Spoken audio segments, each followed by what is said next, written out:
683 raise to 125 minus 598 raise to 125 bracket close minus 647 raise to 125 minus 598 raise to 125।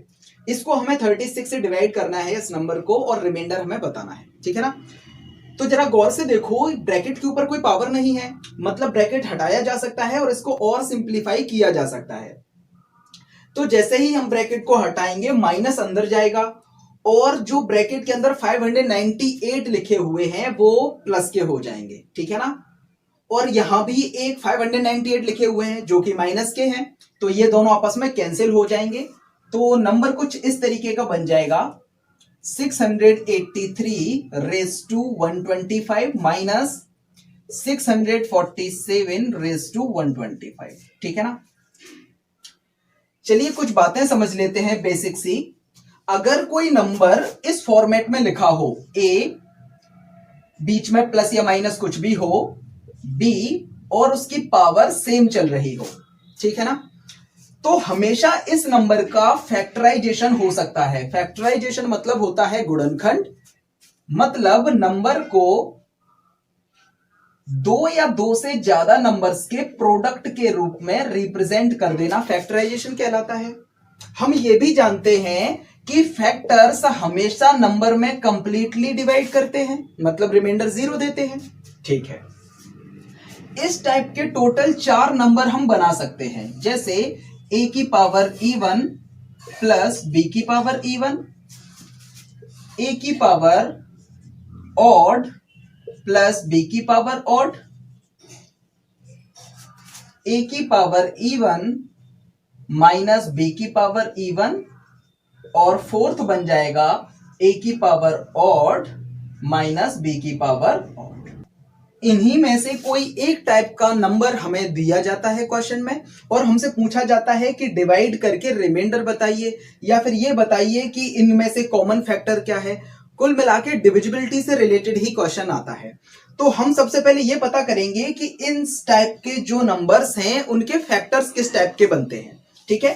तो सबसे पहले यहां से स्टार्ट करते हैं कि अगर a की पावर ऑड आप कोई भी ले लीजिए, जैसे मैंने ले ली 3 माइनस b की पावर 3, इसको अगर हम फैक्टराइज करेंगे तो ये आएगा a minus b A square plus A B plus B square, ठीक है ना। आप जब a raise to 5 minus b raise to 5 को भी फैक्टराइज करेंगे तो ये कुछ ऐसा आएगा a माइनस b, ठीक है ना। फिर आएगा a raise to 4 plus a cube b plus a square b square plus A b cube plus b raise to 4, ठीक है ना। ऐसे ही जब आप आगे भी इस टाइप के नंबर्स लेते जाएंगे, जैसे a raise to 7 minus b raise to 7, फिर भी ये जो फैक्टर दिख रहा है a माइनस बी, ये हमेशा चलेगा साथ में, मतलब a माइनस बी हमेशा इस टाइप के नंबर्स का फैक्टर होता ही होता है।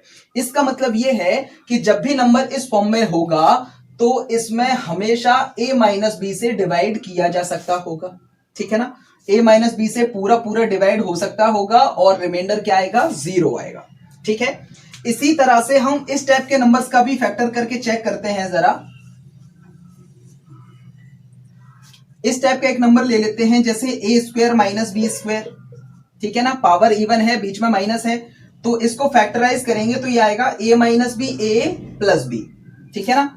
ऐसे ही a raise to 4 minus b raise to 4 का हम जब फैक्टराइज करेंगे तो ये आएगा a square plus B square, a minus b और a प्लस बी। तो इस फॉर्म के आप जितने भी नंबर्स को लिखेंगे और उनका फैक्टराइज करेंगे तो ये दोनों फैक्टर हमेशा साथ में चलेंगे, मतलब इस टाइप के सभी नंबर्स में a प्लस बी से भी डिवाइड हो जाएगा कंप्लीटली और a माइनस बी से भी डिवाइड हो जाएगा कंप्लीटली, ठीक है ना। ओके, चलिए इसको भी समझ लेते हैं, थर्ड वाले को। अगर मैंने ले लिया a cube plus b cube, ठीक है, पावर ऑड है, बीच में प्लस है, तो इसको फैक्टराइज करेंगे तो ये आएगा a plus b a square minus a B plus B square. देखिए a प्लस बी इसका एक फैक्टर है। ऐसे ही जब आप a raise to 5 plus b raise to 5 को फैक्टराइज करेंगे तो आएगा a plus b a raise to 4 minus a cube b plus a square b square minus a b cube plus b raise to 4। ठीक है ना। तो यहां भी देखिए a प्लस बी तो यहां भी चल रहा है फैक्टर के रूप में, मतलब जब नंबर इस फॉर्म का होगा तो हम समझ जाएंगे कि ये नंबर हमेशा a प्लस बी से डिविजिबल तो होगा ही होगा। ठीक है। फोर्थ टाइप है a की पावर e1 प्लस b की पावर e1। इस टाइप के किसी भी नंबर का फैक्टराइजेशन आपने नहीं देखा होगा, नॉर्मली किसी बुक में नहीं मिलेगा आपको। ठीक है ना।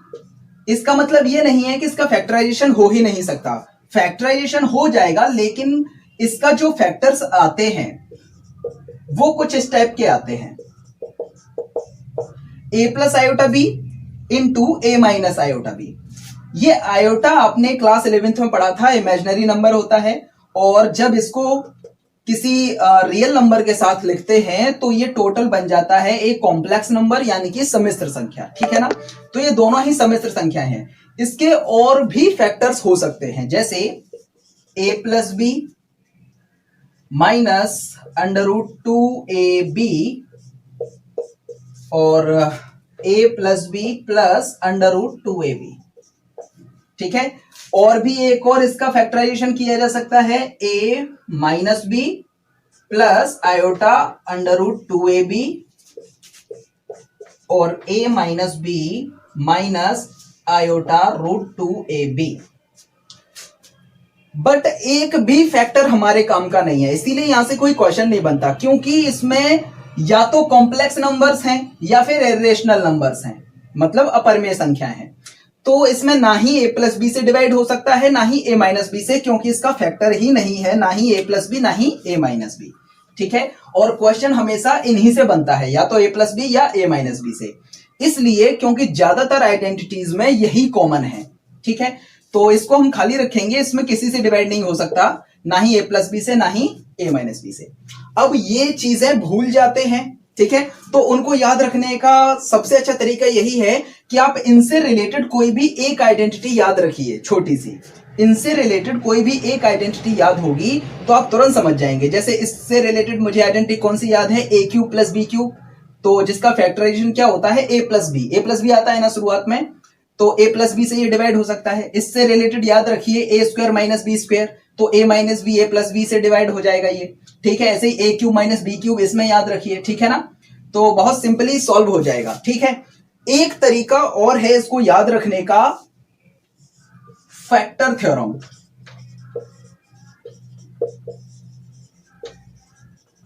फैक्टर थ्योरम हमसे कहती है कि यदि कोई पॉलिनोमियल है f ऑफ x, पॉलिनोमियल मतलब बहुपद, ठीक है ना, और उस बहुपद में अगर आप कोई x की वैल्यू रख दें, सपोज a रख दी मैंने, और उस वैल्यू के रखने से इसकी वैल्यू हो जाए 0, मतलब f ऑफ a की वैल्यू 0, मतलब x की जगह पे आपने a रख दिया तो पॉलिनोमियल की वैल्यू 0 हो गई, तो x माइनस a इस पॉलिनोमियल का यानी कि बहुपद का एक फैक्टर होगा।